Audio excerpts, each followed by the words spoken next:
சம்சாரம் அது மின்சாரம் படத்துல 1967க்கு பிறகு நான் பேண்டே போட்டதில்ல அப்படின்னு நம்ம விசு வந்து ஒரு டயலாக் பேசுவார். இதே மாதிரி சிட்டிசன் படத்துல 67க்கு முன்னாடி உள்ள ஃபைலெல்லாம் எடுத்து பாருங்க அப்படின்னு நக்மா கொந்தளிச்சு பேசுவாங்க.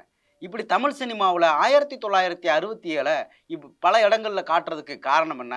இயக்குனரும் நடிகரும் ஆர்எஸ்எஸ் உடைய விசுவாசியுமான விஷு வந்து 1967க்கு பிறகு பேண்டே போடாமல் போனதுக்கு காரணம் என்ன அப்படிங்கிறதெல்லாம் தான் நாம் இன்னைக்கு பார்க்க போகிறோம். அப்படி 1967 என்ன நடந்துச்சு தமிழ்நாட்டில் அப்படின்னு நம்ம பார்த்தா, 1967 மார்ச் 6ஆம் தேதி தமிழ்நாட்டுடைய முதலமைச்சராக அறிஞர் அண்ணா பொறுப்பேற்றார்.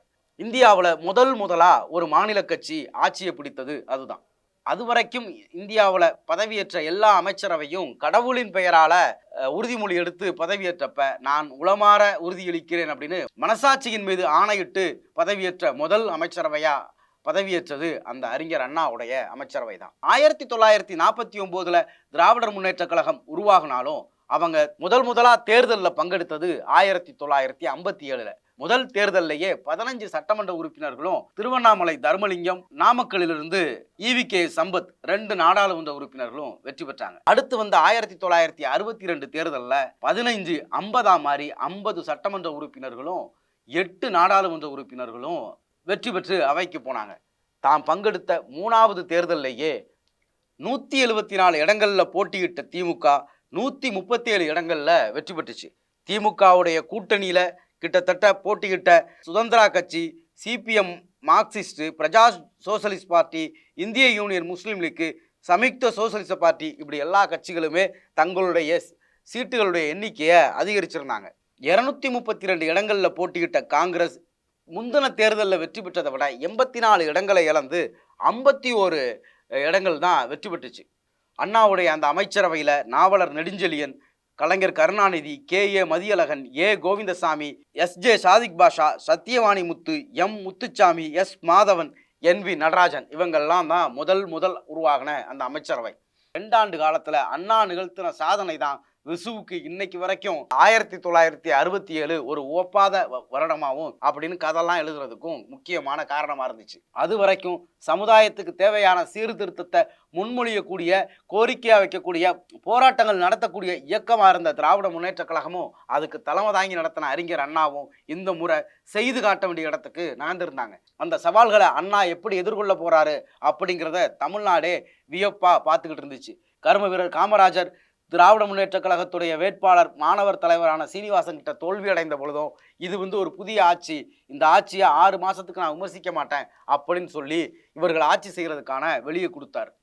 அண்ணா தன்னுடைய ஆட்சி குறித்து பேசுகிறப்ப ஒரு 3 விஷயங்களை குறிப்பிட்டு சொல்கிறார். அது என்ன அப்படின்னா, நாம் ஆட்சிக்கு வந்த இந்த 2 ஆண்டுகளில் 3 முக்கியமான விஷயங்களை செய்தோம். ஒன்று, சுயமரியாதை திருமணங்களை சட்டமாக்கியது.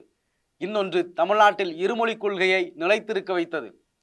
தாய் தமிழ்நாட்டுக்கு தமிழ்நாடு என்று பெயர் வைத்தது. இந்த 3ஐயும் யாராவது மாற்ற வேண்டும் என்று நினைத்தால் ஒட்டுமொத்த தமிழ்நாடும் கொந்தளித்து எழும்.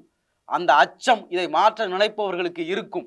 அந்த அச்சம் இருக்கிற வரைக்கும் இந்த நாட்டை இந்த அண்ணாதுரை தான் ஆண்டு கொண்டிருக்கிறான் அப்படின்னு அறிஞர் அண்ணா தன்னுடைய 2 ஆண்டு கால ஆட்சி குறித்து பேசும்போது சொல்லியிருப்பார்.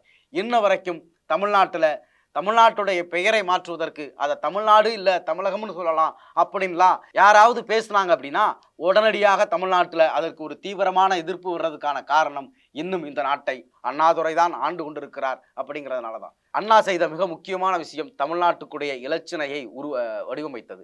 அதில் ஒரு கோவில் கோபுரத்தோட அதுக்கு முன்னாடி சென்னை மாகாண அரசு அப்படின்னு இருந்ததை தமிழ்நாடு அரசுன்னு மாற்றினது. அதில் சத்தியமே ஜெவதே அப்படிங்கிற அந்த சமஸ்கிருத சொல்லுக்கு பதிலாக வாய்மையே வெல்லும் அப்படின்னு ஒரு தமிழ் சொல்ல தமிழ்நாட்டுடைய அரசு முத்திரையிலேயே கொண்டு வந்தவர் அறிஞர் அண்ணா.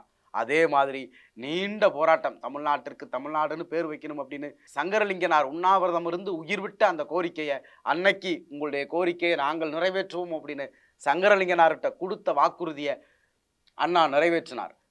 அது வரைக்கும் சென்னை மாகாண தலைமைச் செயலகமாக இருந்தது தமிழ்நாடு அரசு தலைமைச் செயலகமாக மாற்றினது அறிஞர் அண்ணா.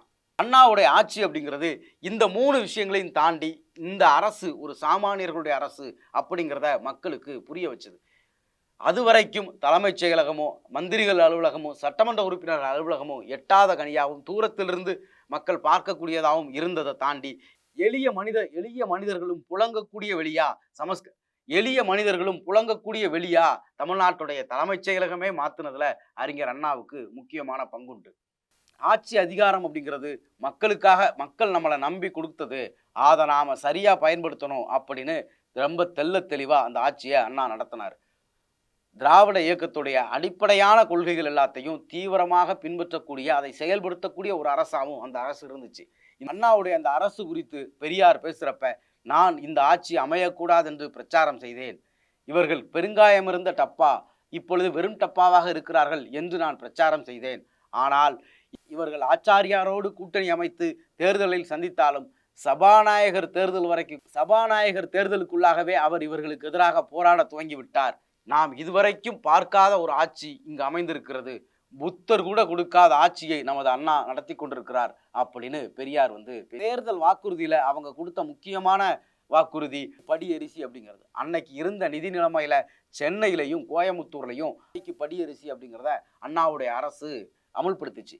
அன்னைக்கு அண்ணா ஆரம்பிச்சு வச்ச அந்த ரூபாய்க்கு படியரிசி அப்படிங்கிறது தான் அதற்கு பிறகு அண்ணாவை பின்பற்றிய ஆட்சி செய்கிறவர்கள் 1 கிலோ அரிசி 2 ரூபாய்க்கு கொண்டு வந்து அதை 1 ரூபாயாக்கி மக்களுடைய பசியை ஆற்றணும் அப்படிங்கிறதுல ரொம்ப குறிப்பா அண்ணாவுக்கு இருந்த அந்த பார்வை தான் படியரிசி அப்படிங்கிற அந்த முழக்கத்தையும் முன் வச்சது. அதை பலத்த நிதி நெருக்கடிக்கு மத்தியில அமுல்படுத்தவும் காரணமா இருந்தது.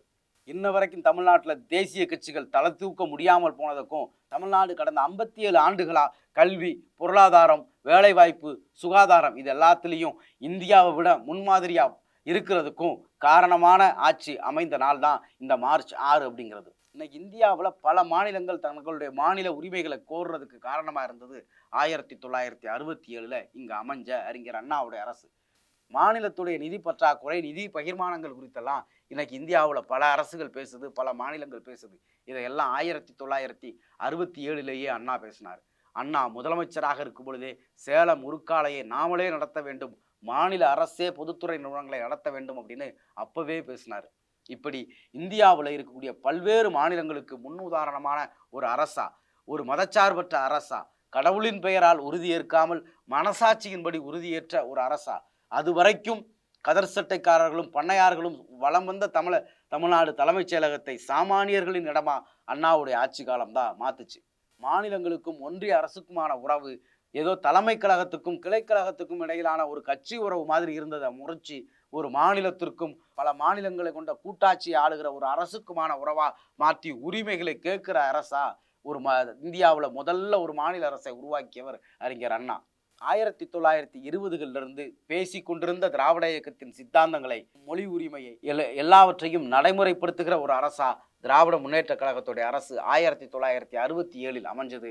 அந்த அரசுக்கு பொறுப்பேற்றவர் அறிஞர் அண்ணா.